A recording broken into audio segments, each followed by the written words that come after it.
Hi everyone, I'm Kristen Evans. I've been researching the Bridgewater Triangle for over a decade. It's one of my major passions. Um, for this talk, I'm going to be focusing on Native American sacred sites and burial grounds and how they influence hauntings and paranormal activity. Also going to be focusing on strange disappearances and hawk swamp events, and gonna get into Bigfoot. Raise your hands. Is there anyone that doesn't know about the Bridgewater Triangle? Oh, yeah. All right. So basically, I'll just tell you where it is. It goes from Abington to the north, Rehoboth to the east, and Freetown to the west. But the area actually is much bigger. That was a map drawn in the 70s, and they were kind of marketing off of the Bermuda Triangle. The energy definitely does not stay within the lines, if you know what I mean. So here are the characteristics, the main characteristics of the Bridgewater Triangle. It's the site of a heavy ancient Indian population dating back at least 8,000 years. It's a magnet for strange events, oddities, violent crimes, and accidents. Reputedly home to cryptic creatures. Animals not indigenous to our area appear here. Hauntings and poltergeist activity are frequent. Many reports of UFOs. Mysterious stone structures, stone carvings, petroglyphs, which are rock art, and rock formations.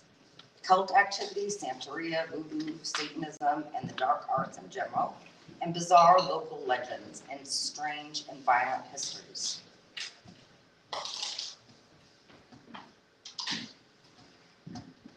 Whoops. Okay. So we're going to start off with the Native American connection.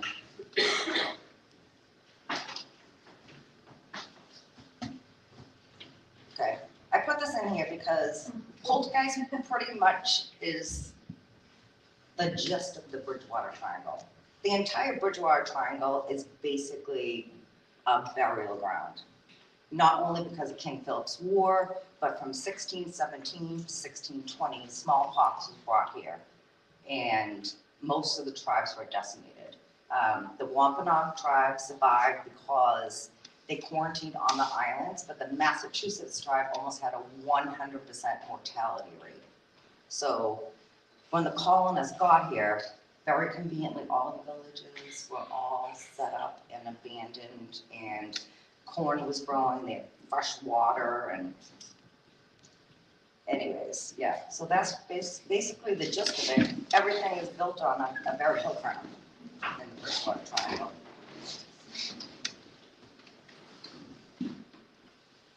Okay, important factors in the Native American connection to the Bridgewater Triangle. Heavy native population in both Plymouth and Bristol counties until plague decimated the Massachusetts and Wampanoag tribes in the years 1617 to 1620. The Massachusetts tribe suffered the most with a near 100% mortality rate. Deserted villages were covered in bones when the colonists arrived. Secondly, desecration of nearly all Native American burial grounds, the resting place of tens of thousands of people. Burial grounds that are discovered typically happen by accident during construction and digging, yet projects are built over them regardless. Desecration of many sacred sites, some of which are so sophisticated that they act as calendars, marking celestial events like equinox, solstice alignments, and constellations. Many believe that the energy in the Bridgewater Triangle is caused by the gruesome acts committed on the land from 1675 to 1676 during King Philip's War. Some of the war's most significant events happened on the land now known as the Bridgewater Triangle. As a matter of fact, even on this street, well, actually, I got the street wrong. Right around the corner, there was a major King Philip's War battle on Spring Street in Rockland.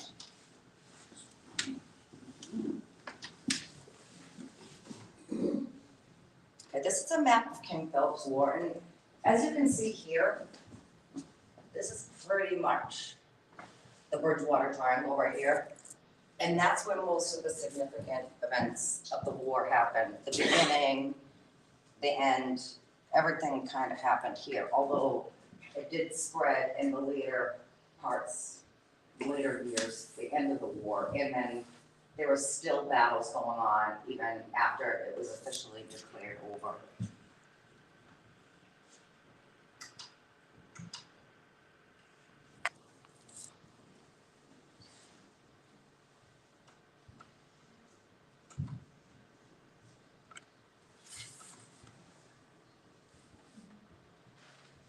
Unfortunately, the only preserved Indian burial ground in the Bridgewater Triangle and probably a lot of Massachusetts is located in Lakeville. It's the Royal Wampanoag Cemetery, where the descendants of Massasoit are interned, and the rest are unknown or destroyed.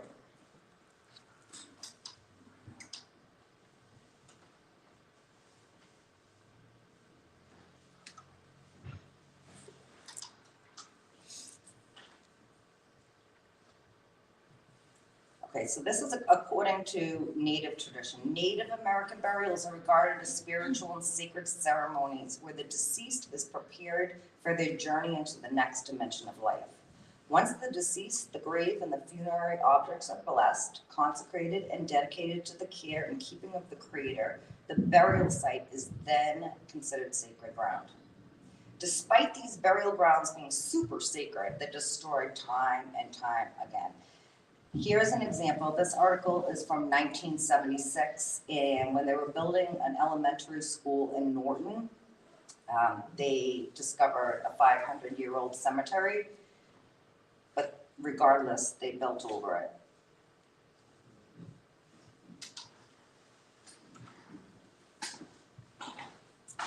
Also want to mention, there's this legend of the devil's footprints. I don't know if you've ever heard of them. There's a couple of devil's footprints in the Bridgewater Triangle.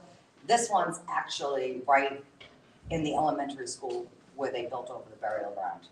So I don't know, I just thought that was interesting because originally this was in the burial ground. So the legend of the devil's footprints in Norton in the parking lot of the school is one of two similar legends about men selling their souls to the devil and the devil leaving his footprints behind. Strangely, the two towns that these two legends hail from are adjacent, Norton and Easton. Here's another example. The skeleton of a young girl unearthed in the 1940s in Bridgewater was sickeningly displayed in a glass case in the Peabody Museum for years until the bones were finally returned to the Wampanoag tribe in the 1970s for proper burial. 12-year-old girl unearthed at the Titicut Village in Bridgewater, which is around Summer Street, if you're familiar with that area. And then when the Wampanoag tribe got wind of it, they were able to retrieve the bones and give her a proper burial.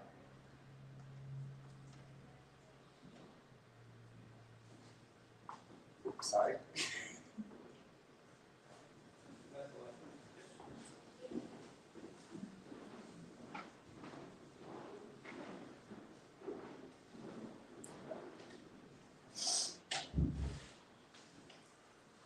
I'm using a different laptop over, really sorry.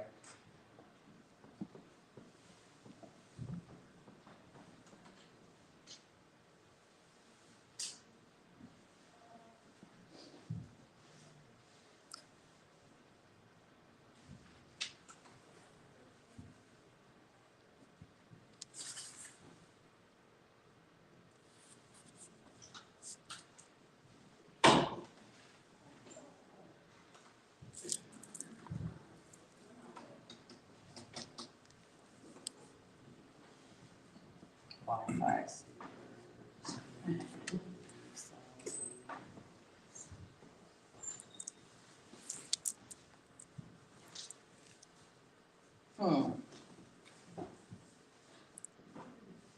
We seem to be having a Wi-Fi problem. Huh?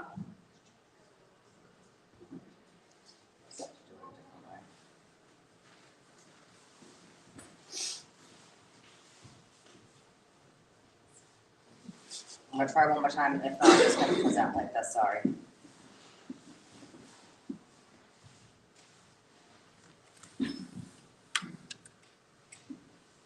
I'm guessing that the Wi-Fi died.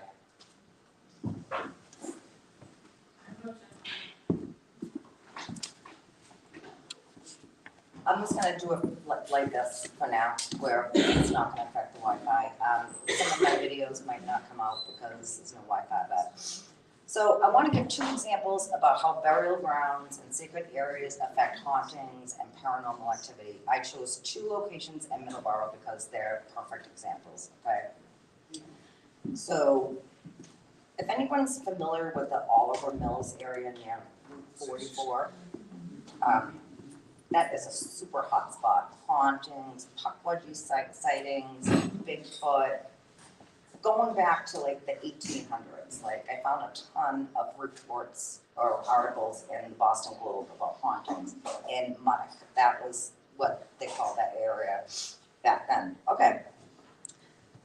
The principal burial ground was on Muddock Hill. At sunset, they would carry the body of the dead wrapped in furs and mats to the grave. A basket of meat was placed at the head and a pot of water at its feet. I'm not going to read the rest of it because it's like not good enough. But anyways, the entire area of Muddock behind Oliver Mills, all the hills were burial grounds. This is according to Thomas Weston, who wrote the history of Middleborough.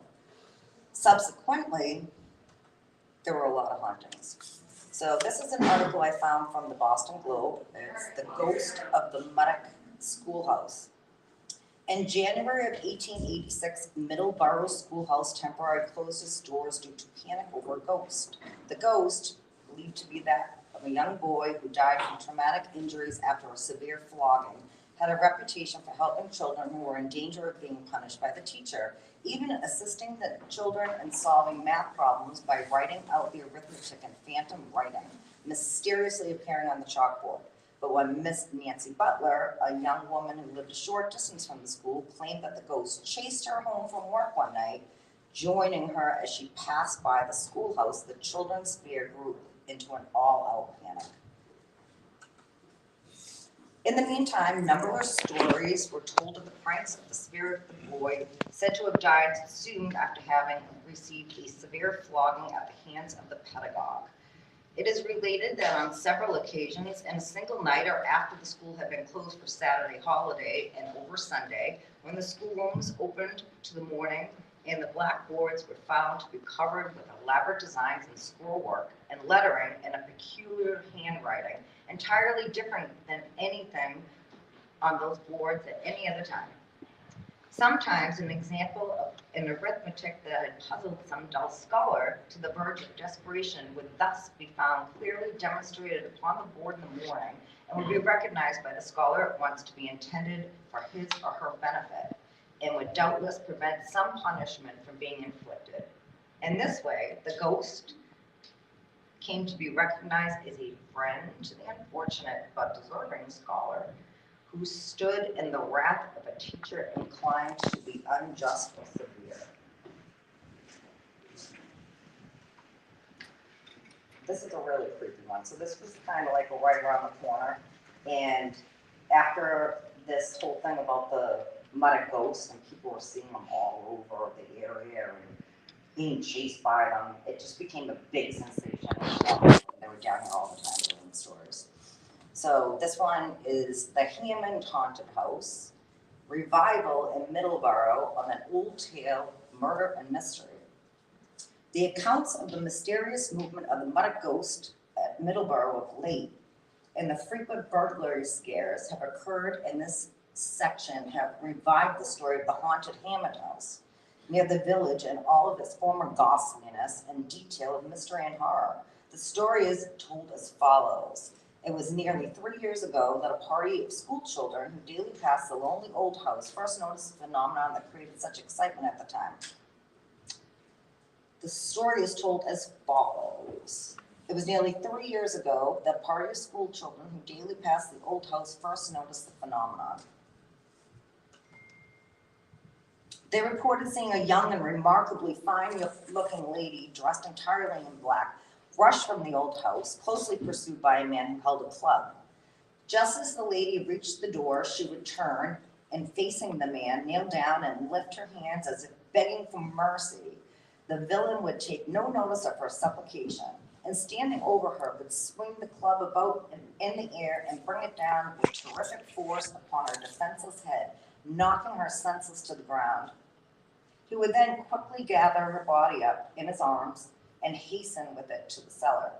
Immediately upon their disappearing from sight, horrible and heart-rending cries would be heard as though issuing from 100 female throats, continuing a short time, and then all would be quiet. The children would observe this, transfixed, and then they would rush home and tell about the sights that they witnessed.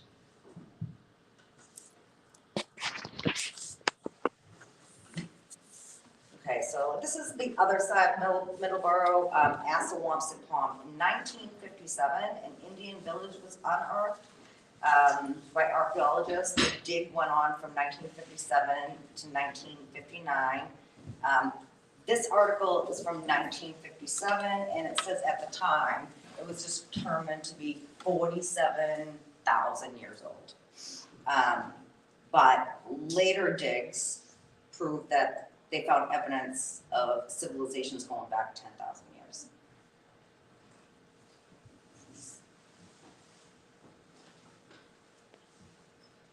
This is an article about the subsequent digs, and the archaeologist that was interviewed in this article, his name is Charles Turek Robinson.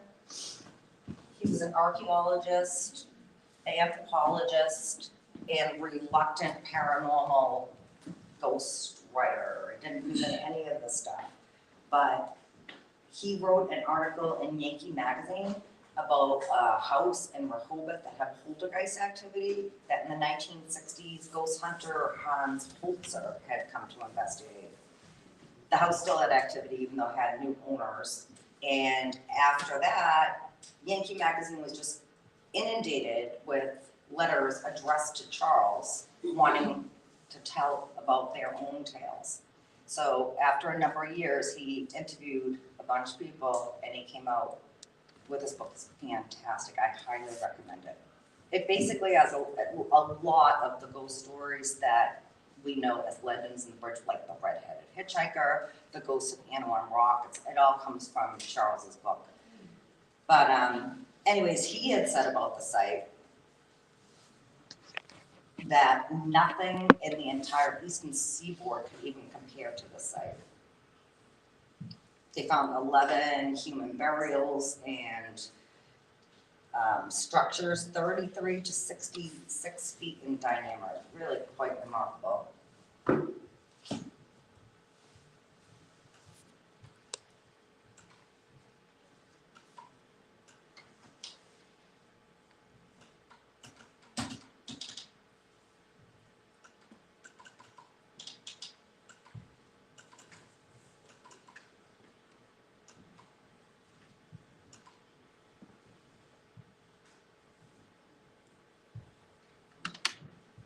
Okay, so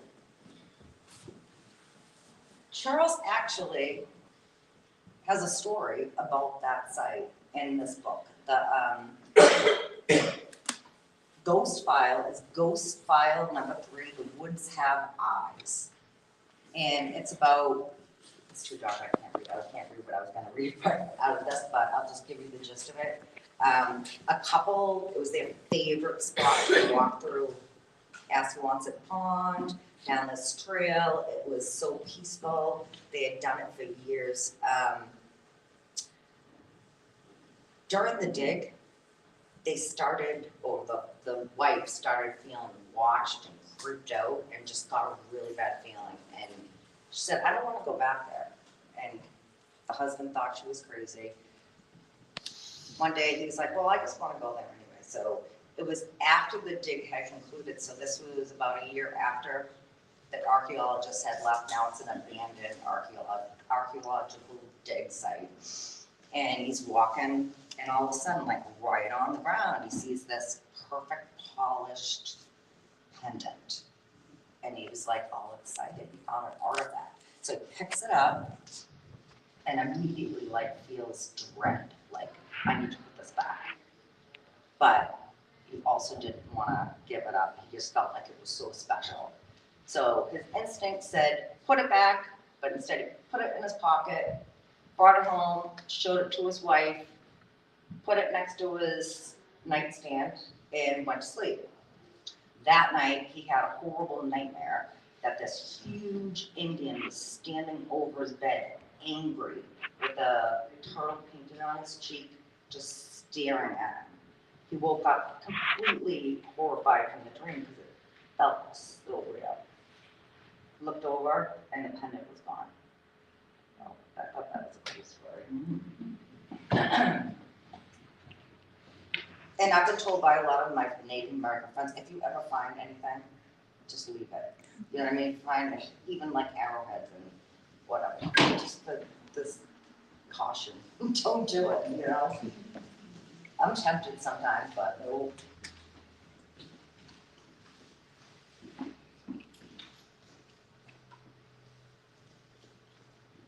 And then the other thing in the area is the Oliver House. Has anyone ever heard of the Oliver House? Yeah. It was abandoned for years and years and years. And then like the last decade, the town bought it and they soon discovered it was haunted. So they do paranormal ghost tours there all the time. And people just keep coming out with more evidence. Supposedly puckwudgies are seen there. There's been a Bigfoot sighting there. And then the house and the land is just super, super haunted. It's actually on like the Thrill List as one of the top 20 most haunted houses in the United States now, so it's getting a big name. But again, this area of Muddock, where the burial ground, it's very small, and this is a lot of hauntings. But just for the heck of it, I'm gonna see if the Wi-Fi came back, hold on.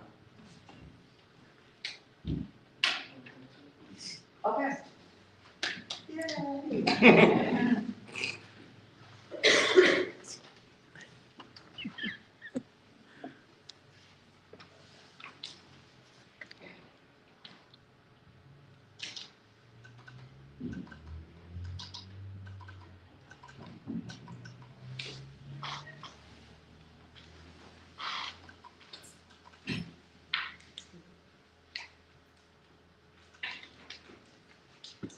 I don't know what happened. Rich?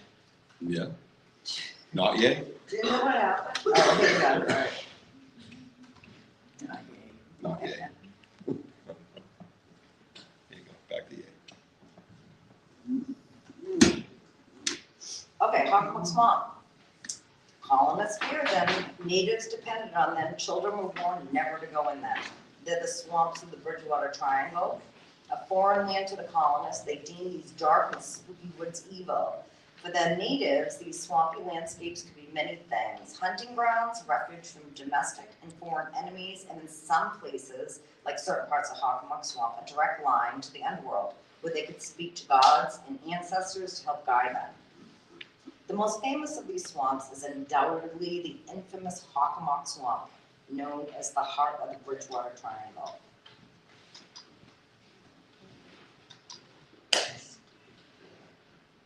Sorry.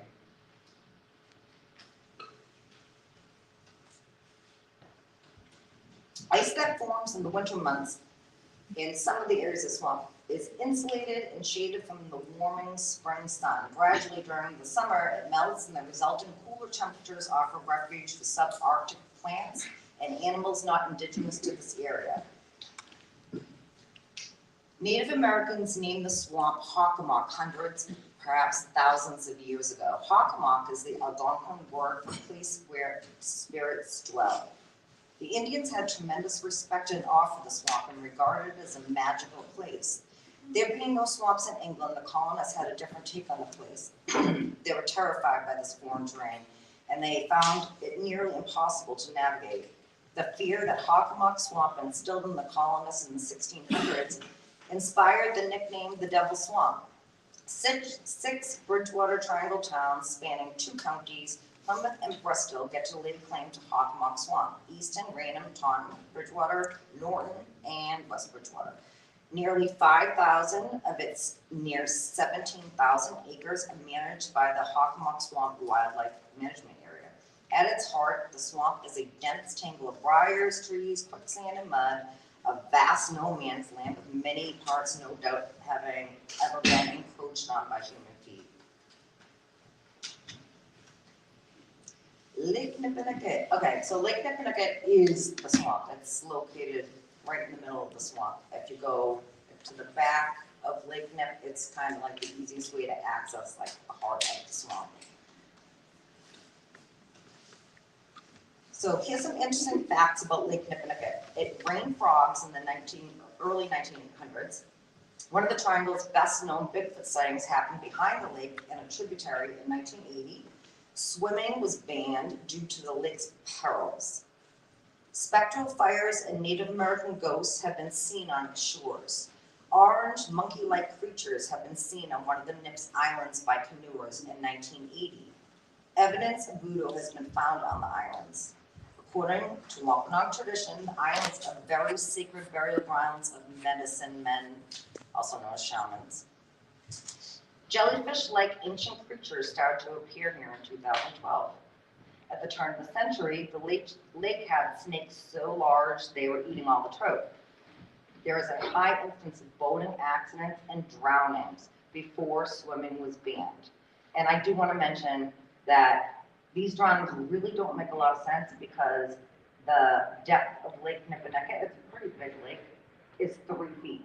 And at its deepest point, it's supposedly 6 feet. So the history of the drownings just make no sense at all, like truly. Strange lights are seen over the lake. People who survived almost drowning describe something pulling their legs down. Reports of people walking into the water in a trance-like state after spending time on the big island. Some never came back up. Not entirely uncommon occurrences in the swamp. Missing time, day turning into night, disorientation, compass confusion, disappearances and death, animals that don't belong, high level of EMF, equipment malfunctions, cryptic creatures, phantom sounds, and spook lights and UFOs. Here's some articles about when they were trying to really keep the swimmers out. They had already put up signs, but people were still going in. People were still drowning. In 1991, they had, in close succession, 3 drowning deaths, and they were like, we need to do something. So they filled in like the whole like beach area, the boat ramp with rocks and stuff to try to dissuade people from going in there. While officials say some tragedies are impossible to prevent, they are now taking unprecedented steps to keep swimmers out of the water. People really don't swim in there anymore. I never really see, thank God. Okay. There are you should see my book about drownings and the net. There are so many. So this is just like a sampling of just throughout the years, all the deaths, okay? The weird thing I find about the drownings in the net is how many people are never found. Like, it doesn't make any sense. Like, a lot of reports say, like, someone was just like walking and then they like dropped and then they just never came back up and then their bodies were never found. To me, that just doesn't make sense. I don't know. So it's not just like summer swimming fatality, it happens in the winter too. Snowmobiling accidents, people falling from the ice. Some are safe, some are not. So this is an example of what people have told me they've experienced when they almost drowned, but they didn't. All right, so this girl told me this story. It was weird. It was 1993. I was about 17, drinking at the net with a big party. Some girl was really mad at me for something. She pushed me in the net and I couldn't get out. I was like in quicksand, sinking. I was standing up in about 3 feet of water and it felt like someone was taking both of my legs and pulling me hard, like a tug of war, a downward motion by my ankles and calves. Someone finally got me out, but I don't remember that. I was dying and people were laughing because they thought I didn't know how to swim. And here's a little blurb from paper. This pond takes someone's life every year. Mrs. Virginia Carrello, a longtime resident, Lakeside resident who lost a girlhood friend here 15 years ago, remarked in agreement. When I was a little girl, my mother used to tell me there was a black hand in the pond and not to go near it. So I didn't. Murders too. Here's an example of a murder that was never solved, body found near the boat ramp, they never solved it. This is an article from 1910. It's pure evil. So this 12-year-old boy went out with his friends to the island and took this little black boy out, made him strip, took him into a boat, and then knew he couldn't drown and threw him off trying to kill him. The kid somehow made it back to the shore, dragged him back into the boat, brought him back out, and then he tried to strangle him, and that wasn't working. So that the guy took this pole and just stuck him under the water until he would come up again. All of his friends witnessed this, and he said, if you tell anyone, I'm going to kill you. And if you don't tell anyone, I'm going to take you all to the circus. I mean, like pure, sick evil.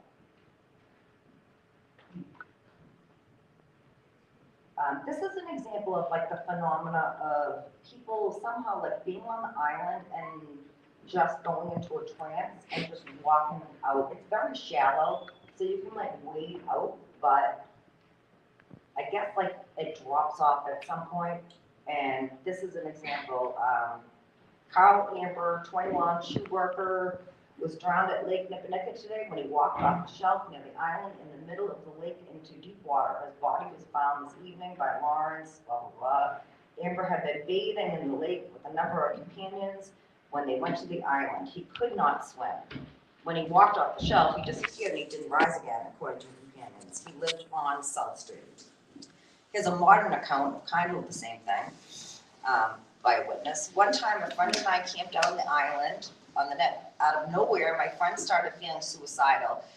He was like blank. He started walking into the water and tried to drown himself. Something had taken over his body. He was blank, lifeless.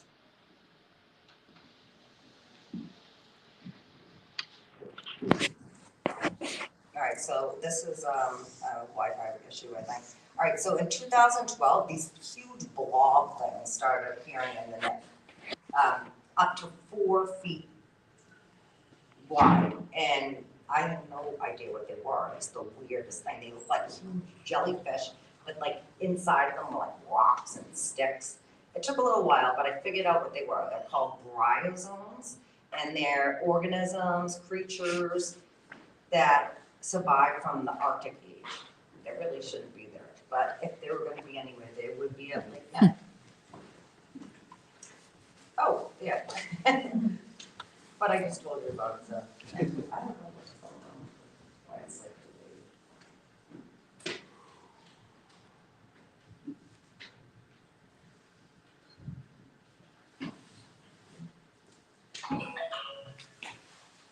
Yeah, something's going on. Oh, wait, here we go.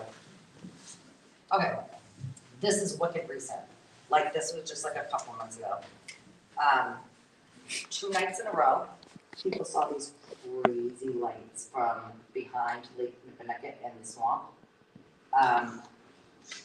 You just watch, it's crazy.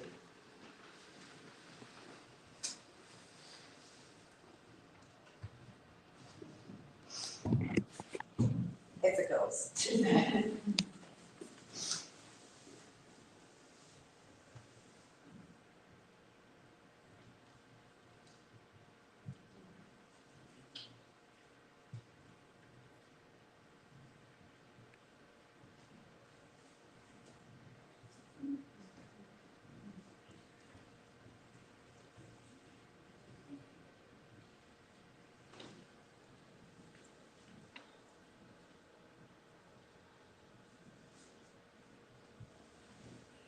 So that was seen, like I said, two nights in a row. I went there on the 3rd night, hoping to get lucky. I didn't see anything, unfortunately.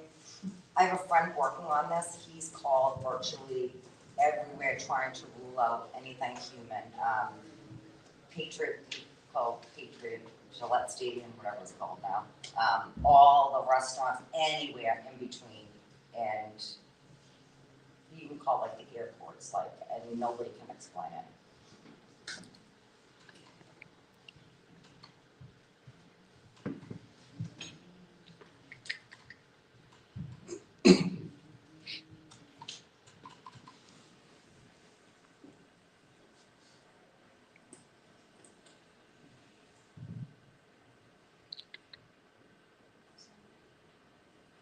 Right.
Okay, this was the first report of a UFO in the Bridgewater Triangle. A lot of people probably heard of this one. It was in 1908. It was seen by undertakers in West Bridgewater.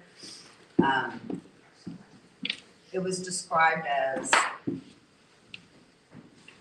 according to the Bridgewater reports, Philip Prophet and John Flynn, undertakers of that town, while driving into town shortly before 4 o'clock, there was a bright light in the sky above them.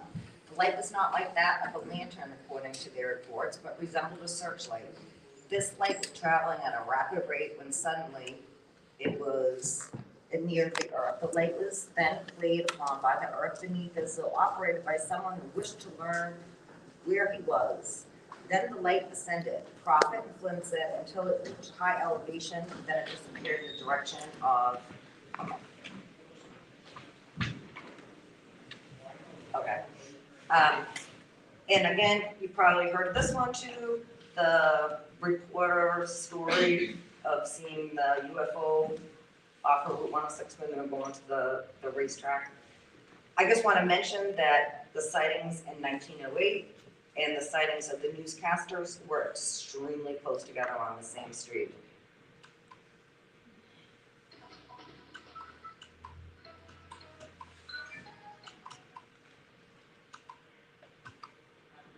I'm just going to skip that because we're running out of time, sorry. Huh? What?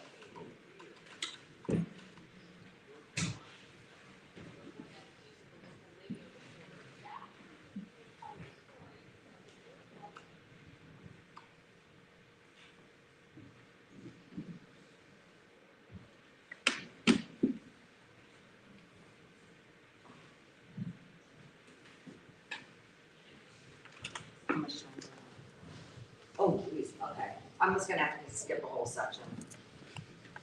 Sorry, guys. We're gonna get right into Bigfoot. Okay, I was gonna talk about disappearances in the swamp, but we're just gonna get right into this.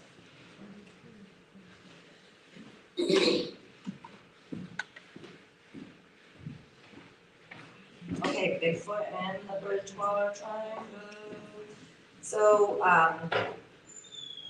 there were like 2 classic stories that I'm sure a lot of you have heard about. 1970, Joe DeAndre. 1980, fur trapper Joseph Baker.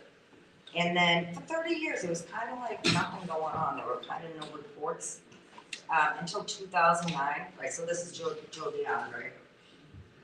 Very well covered in the media at the time and subsequently. These were from like the National Enquirer in the 80s. John Baker's story. In 2009, like things started to rev up. There were 3 reports in a really, like in a 6-month span.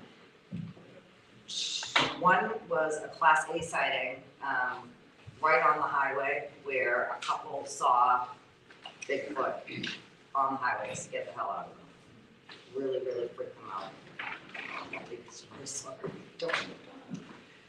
And then there was another one in Hanson in 2013, really, really interesting.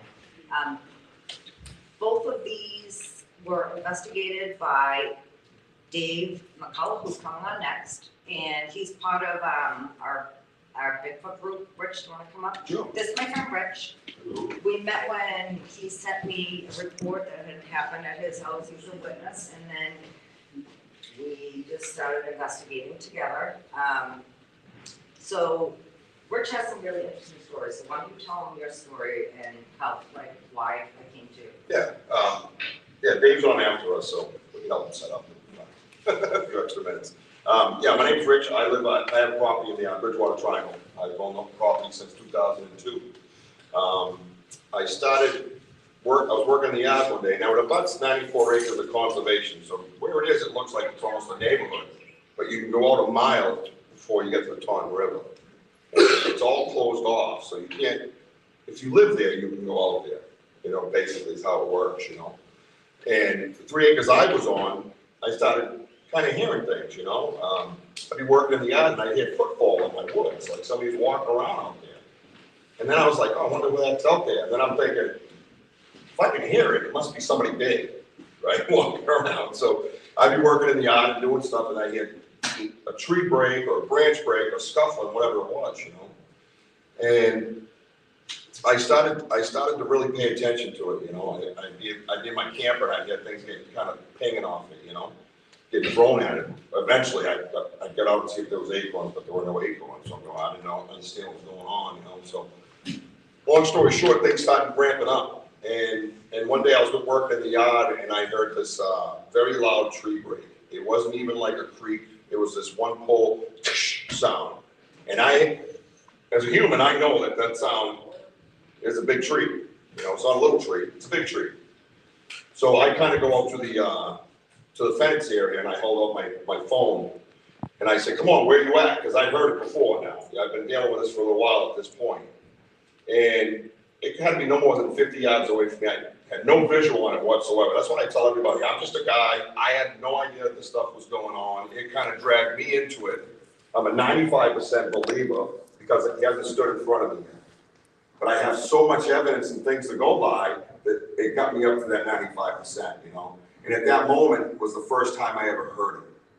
And as I held my phone out, I was right up my fence, and I said, come on, where you at? And I hear, it was like that, and I jumped back, and I was looking like where was it, you know? So now your fight or flight comes in, you know? So I have a nice big yard, so I ran up towards the street where I thought I was safe, and I remember I was standing in the middle of my lawn, and I have my hands like this, and I'm going, what did I just hear? Like my whole world kind of changed, because now I put like a human sound with all these experiences that I was having, you know? So as things started progressing, I started talking to people within the Bigfoot community that I really didn't know existed.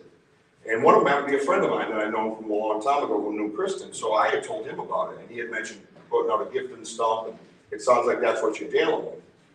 And I remember I went out there and I had some of my favorite cookies. And I had my whole oatmeal raisin, those are my favorites, just so you know, all right? So I held them up and I said, I'll put my cookies down right here for you, you know, and I put 2 little saplings next to them. So that I could tell if anything kind of skirmished around and knocked them, you know, sideways or something, right? Trying to be scientific, right? So days go by, nobody takes my cookies, I'm offended, I yell to the woods, they just think I'm nuts, whatever. So I'm standing there and I go back out there and the cookies are gone the next day after I yelled. I said, what the? So I start looking around, now scientific, I'm looking for crumbs. I'm looking for the saplings to be moved. I'm looking for anything. A squirrel, a chipmunk. Please explain this to me. You know what I mean? Now, all the area is composted. I don't have prints of it, virtually not a chance, you know, yet. So they were just picked up and gone, not one crumb. So days go by again. Now I'm waiting for my gift. Where's my gift? So a couple days go by, well, here comes crazy guy. Where's my gift? I gave you my favorite cookies. You know what I mean? I'm yelling out to the woods again, everybody's shutting their shades.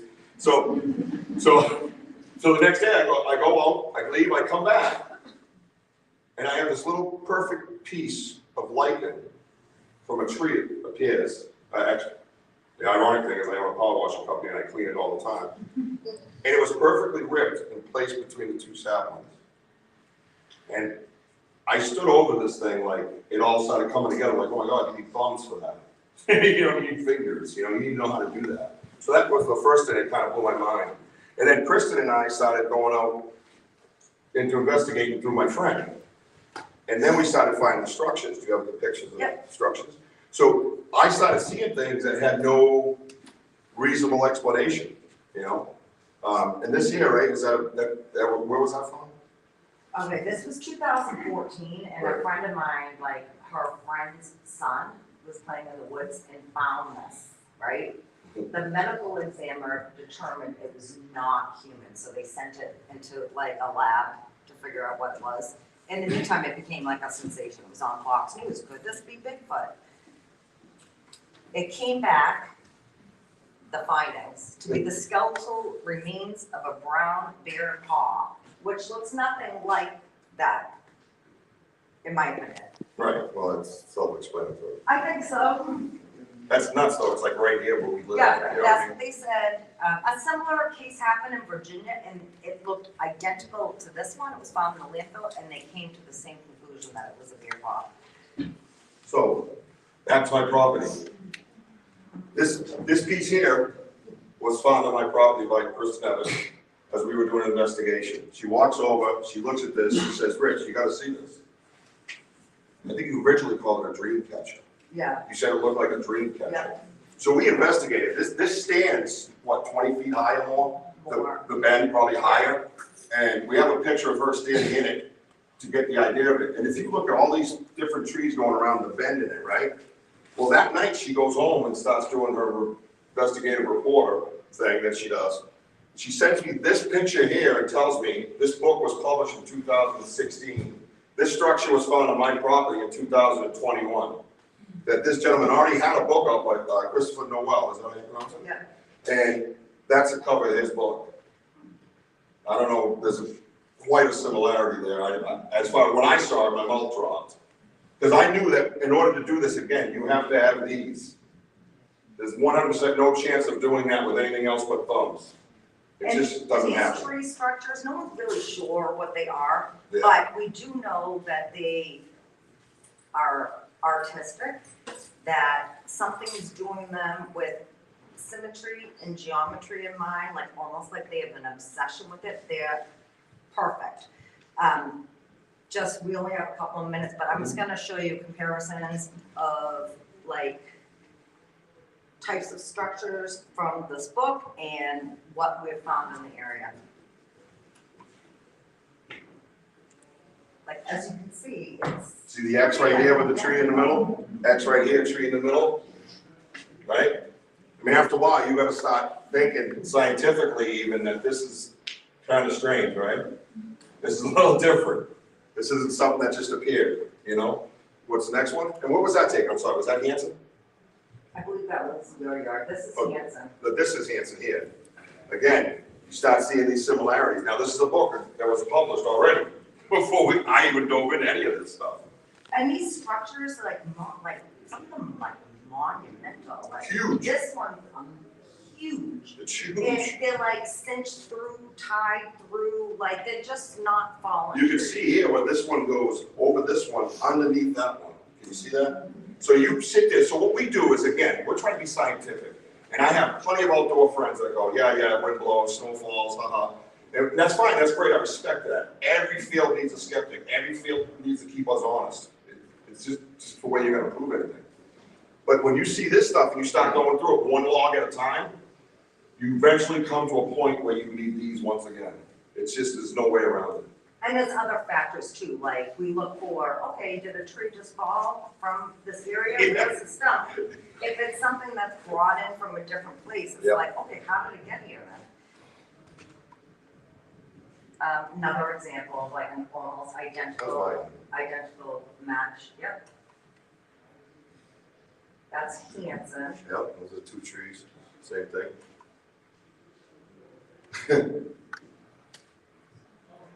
Yep, and those ones there, like these, yeah, this is the one that was intertwined. Wasn't that tied off too or something? Yeah. That's the one that was tied with a vine. So they tie it with buffalo. We're starting to notice that we're seeing a lot of Vines, them. saplings, Yeah. they're like literally tied. Right. And you try to dismiss everything you can, and then eventually, like I said, you come to that dead end again. Another one. That's what I call the kindergarten on my property.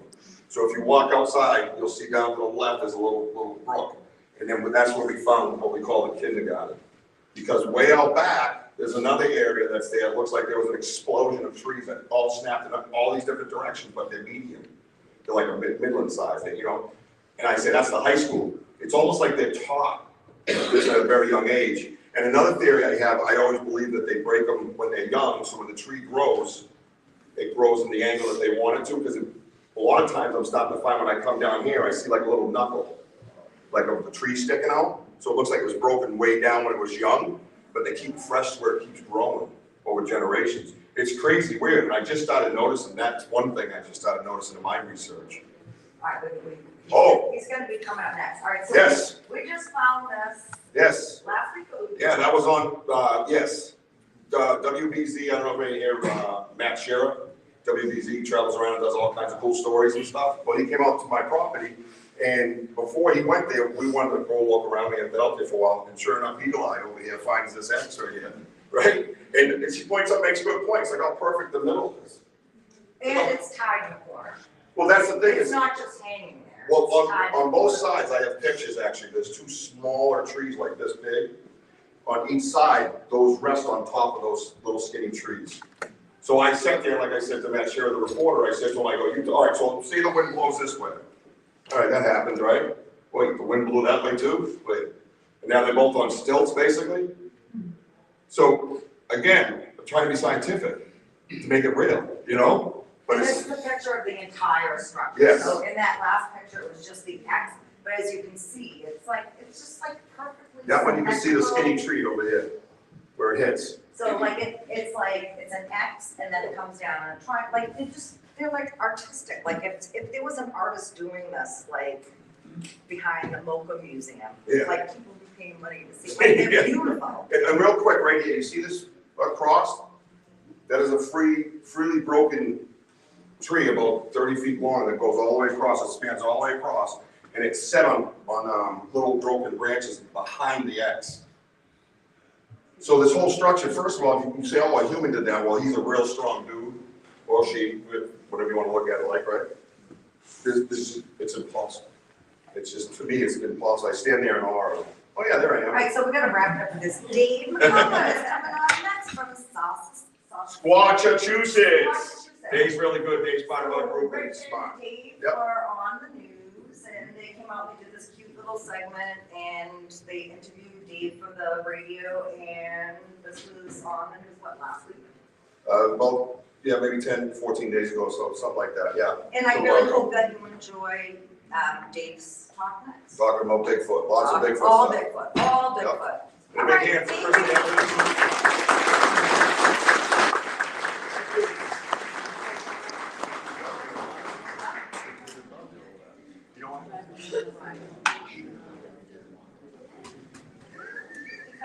I know, okay.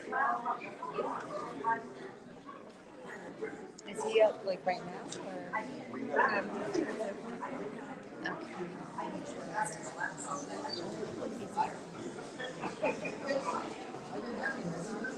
Yeah, you do now, that's tomorrow. So that's my story. Isn't that crazy? It's absolutely And I might as well nuts. just stream it if he's gonna be on.